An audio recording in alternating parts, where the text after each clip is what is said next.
You see this moment right here. The moment those groundnuts fell to the ground. This was the most embarrassing day of my life. Everybody laughed at me. Everybody mocked me. That day, they stopped calling me Obinna. They started calling me Groundnut Boy. But what if I told you that 10 years later, I bought the company owned by the same people who laughed at me? Sounds impossible, Abi. Sit down well, because this story no be small story.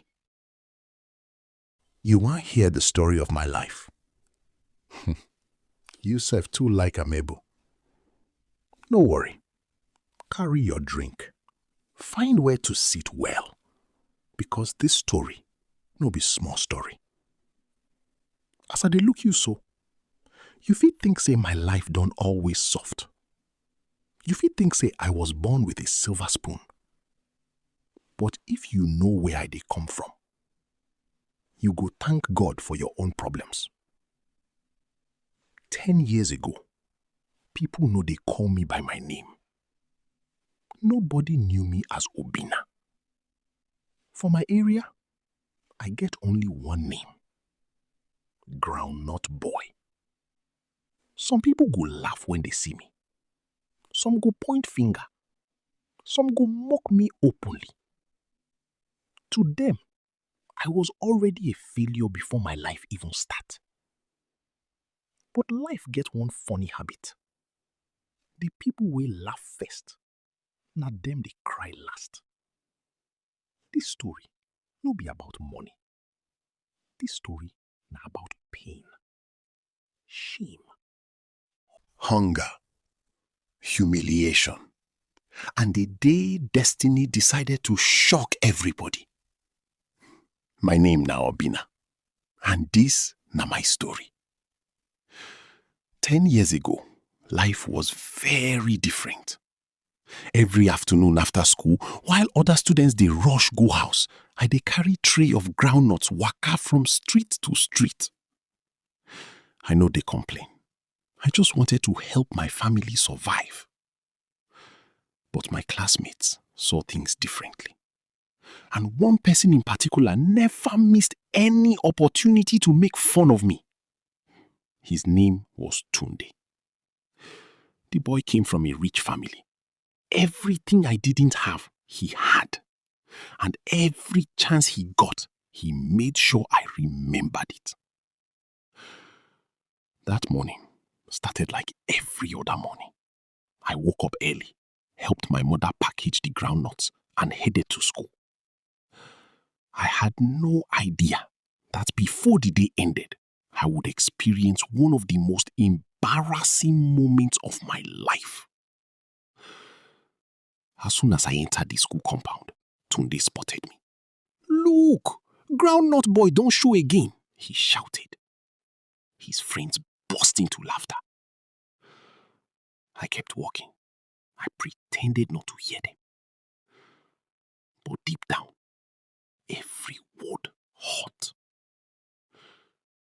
Then something happened that I will never forget. The tray slipped from my hands. Within seconds, hundreds of groundnuts were scattered across the dusty ground. The laughter became louder. Some students pointed at me. Others mocked me openly. At that moment, I wished the ground would open and swallow me. But I bent down, picked up my tray, and said nothing. Sometimes, the deepest pain is the pain you carry in silence. That day, I thought the humiliation was over.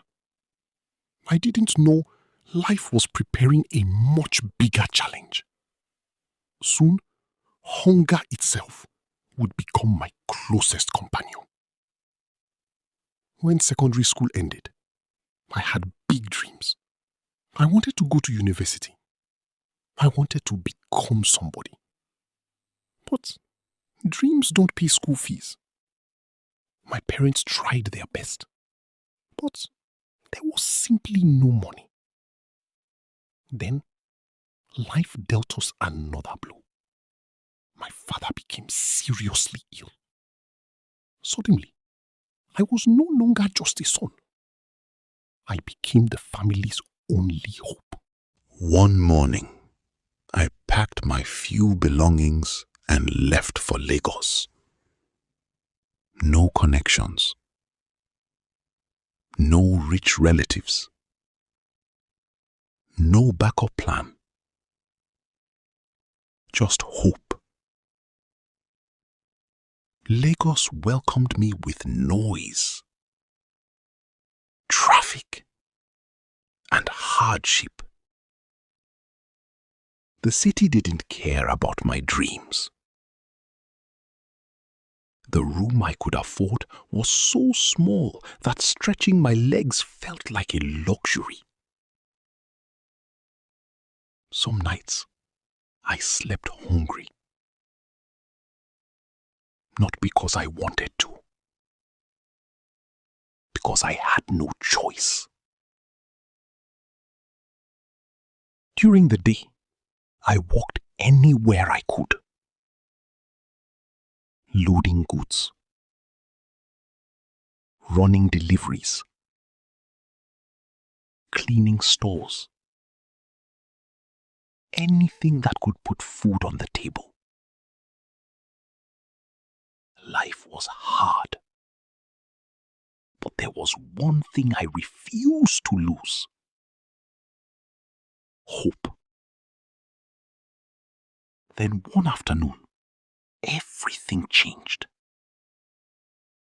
While helping a trader deliver cartons of snacks, I noticed something. The traders buying the snacks seemed to be making more money than the people supplying them. That's when an idea entered my head. I gathered the little money I had saved and bought my first small batch of snacks. I sold from shop to shop. Some people bought. Some chased me away. But I kept going. While others spent their profits, I saved mine. Every naira mattered. Every coin had a purpose. People soon noticed something about me. I was honest. I delivered on time. And little by little, customers started recommending me. 3 years later, I achieved something I once thought was impossible. I rented my first warehouse. Soon, I hired workers. 1 warehouse became 2. 2 became 3. And before I knew it, the business was growing faster than I ever imagined. The same boy who once slept hungry could now afford things he had only dreamed about. But money wasn't the biggest surprise. The biggest surprise was what happened next. While my business was growing, another business was quietly falling apart. And it belonged to the family of the same boy who once made my life miserable. Sales were dropping. Debts were increasing. And every solution created a bigger problem. Desperate to save the company, they began searching for investors. But one by one, the investors walked away. Then one morning, while reviewing business opportunities, I saw a familiar name. At first, I thought it was a coincidence. But it wasn't. The company struggling for survival belonged to Tunde's family. Suddenly, memories came rushing back. The laughter, the insults, the day they called me Groundnut Boy. I had every reason to walk away. But instead, I made a decision that shocked everyone. I decided to buy the company. The deal was arranged. The meeting was scheduled. And somewhere across the city, Tunde had no idea who was about to become the new owner of his family's company. The day of reckoning had finally arrived. The day finally came. The day I walked into the company that once looked down on me. As I walked through those glass doors, nobody knew the story behind my smile. Then I saw a familiar face, and judging from the look in his eyes, he recognized me too. The same Obinna he once called Groundnut Boy was now standing before him as a businessman. A few minutes later, we sat around the same table. But this time, the positions had changed. With a single signature, the deal was complete. The company now belonged to me. After the meeting, Tunde approached me. For the first time in his life, there was no arrogance in his voice. "Obinna, I'm sorry," he said quietly. Years ago, I would have dreamed of that moment. But something inside me had changed. I smiled and accepted his apology. Life taught me something important. Never laugh at someone's beginning. The person struggling today may become the person opening doors for others tomorrow. So, my friend, that's my story. The story of a boy they called Groundnut Boy. A boy they laughed at. A boy they underestimated. Looking back now, I don't hate the people who mocked me. Because without the struggle, I would never have become the man I am today. If there is one thing I want you to remember, it's this. Never allow other people's opinions to decide your future.